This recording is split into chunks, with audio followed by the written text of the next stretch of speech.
So maning babilyo sa tong likod ni kanya siya mali ang nahugno na. Sa second floor din agad si mapuslan kay grabe na gid ka wasak ang second floor aning babilyo diri sa Kalumpang. So mga po ning pika side sa babilyo na guba lang gyapon ang second floor aning pika side diri sa babilyo nga Kalumpang.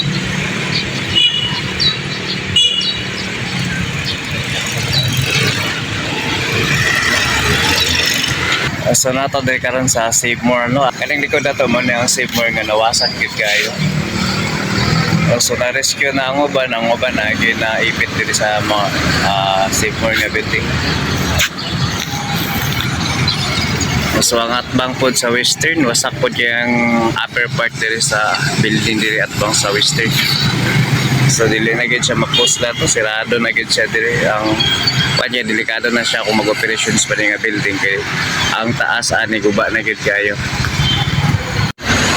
Nabalik gid ako nabalik gid ang poste diri sa may Save More. So mao gid na hinungdan sa iyang pagkabagsak kaning pagkabalik diri sa iyang poste.